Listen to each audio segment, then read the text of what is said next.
Do you have those days where you feel like you've been really busy, productive even, but when you look back on your day, you're not entirely sure what got done? This week, we're dialing in your productivity power hours.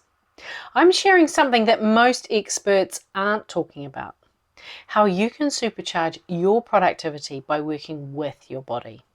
We're talking biology and how you can use your biology to feel more focused, more decisive, and more alive. Let's get started, shall we? Well, hello, beautiful people, and welcome to the Project Joyful podcast. I'm your host, Tracy, your medical herbalist and high performance coach. So, hey, Project Joyful isn't just about being happy. It's about consciously creating a life you love. It's about remembering how to reconnect with your soul-centered joy. You know, that joy that comes from doing what you love, from living on purpose, and from being in a life that allows you to experience deep joy moment by moment. So hey, let's get started, shall we? Are you tired of feeling like you're busy all day, yet when you look back on the day, you simply don't have much to show for it? You know you did stuff, but you're not really sure what it was. If this was you last week, well, you're in luck, because today we're talking about something very few productivity experts talk about. I'm talking about the magic that comes from bringing together working with your body and being really clear on the keystone actions that will deliver the outcome that you're after. Now check out episode 124 for more information on how you can use your keystone action to make all the other tasks easier, quicker, or even unnecessary. We each have a time when we're naturally more alert, more focused, more decisive, and a time where we typically want to go inside to rest and to recover. These times are governed by your internal body clock, your very own circadian rhythm. So what's a circadian rhythm? Well, it's your body's internal 24-hour clock. Well, actually it's 24.3 hours to be precise, but who's counting? This master clock governs your biochemical, your physiological, and your behavioral processes. In humans, scientists have established that this master clock is actually a group of nerve cells that form a structure known as the suprachiasmatic nucleus. Quite a mouthful, eh? And they live within your hypothalamus. It does a bunch of stuff, including controlling the production of melatonin based on the amount of light your eyes receive. And that's why a short walk outside without sunglasses in the morning leaves you feeling more alert.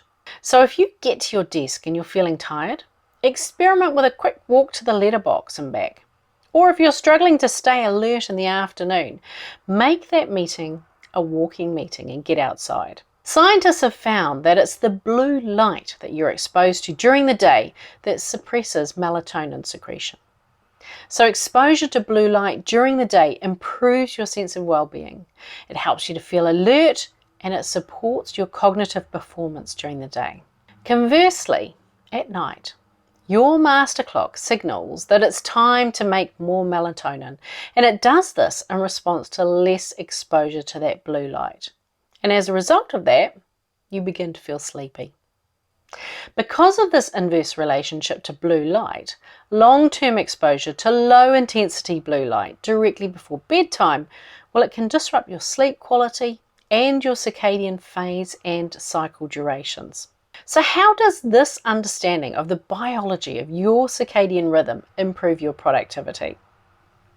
Well, it's about working with your cycle by giving it the factors that it needs to remain in phase and to have a consistent cycle duration. So get outside and get that lovely bright light on your retinas, regardless of the season. Dial in your sleep routine at night by ensuring that you limit exposure to blue light and you give your body the time for bed signals. It needs to ensure your pineal gland secretes that melatonin at night, so it needs a bit of preempting. Now, nothing boosts productivity like waking up feeling refreshed and rejuvenated. The good news is that sleep habits and appropriate herbs, if they're needed, can help with that. Now that you're supporting your body by embracing that master clock, a distinction in your quest to effortless productivity is matching what needs to be done with where you are in your circadian rhythm. Start by keeping a diary of how you are feeling each hour. Are you alert? Are you feeling tired, sleepy? You can rate it on a scale of 1 to 5. Do this over the course of a week and you'll begin to notice trends. And those trends might be when you naturally feel more alert and when you naturally feel more relaxed.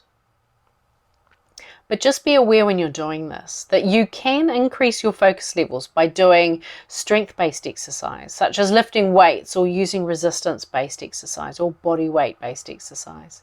And also what you eat and when you eat also affects your focus. So experiment with these and measure the effect that these variables have on your focus levels. Over time, you'll discover when you're naturally more focused and more alert. And this is the time to schedule in your focus blocks. So what's a focus block? Well, it's a period of 60 to 90 minutes that's dedicated to a particular task or a particular project.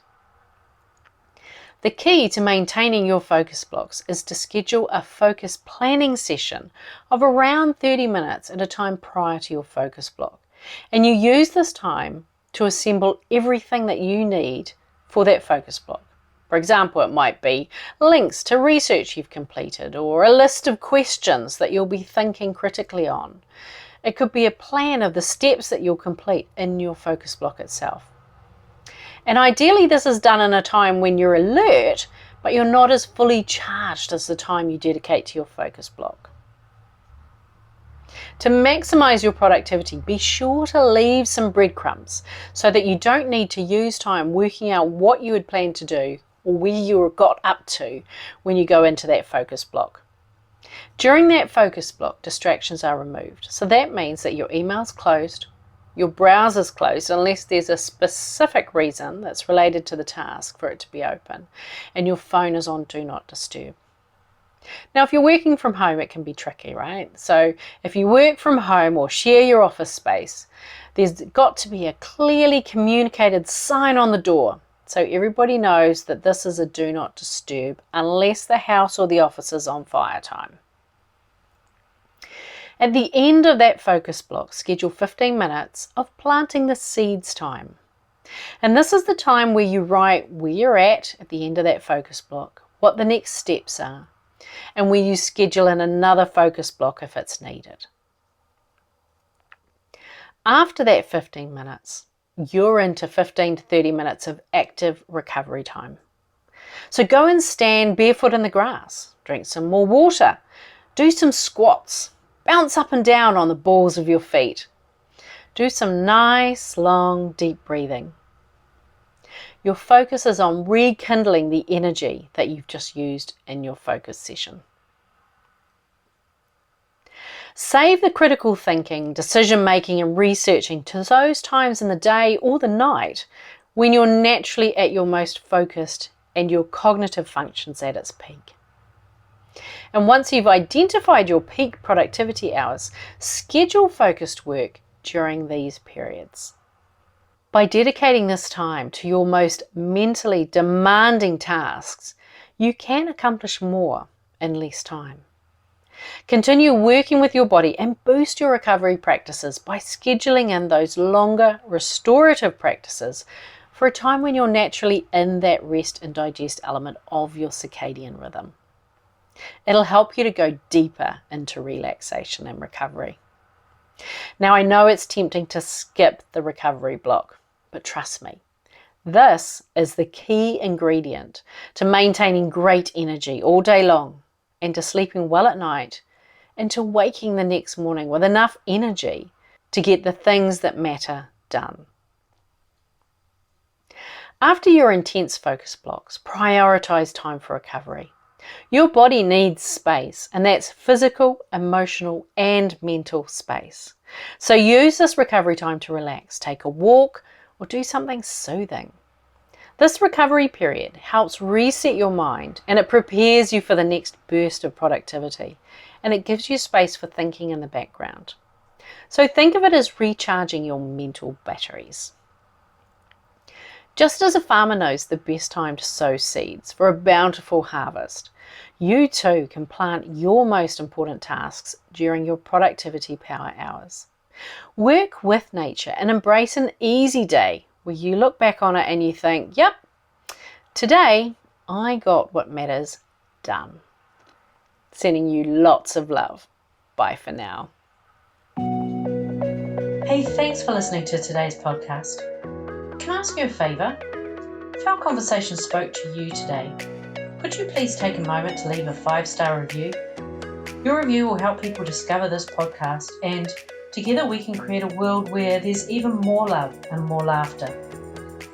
And if you want to hear more from the Project Joyful podcast, just click the subscribe button. Bye for now.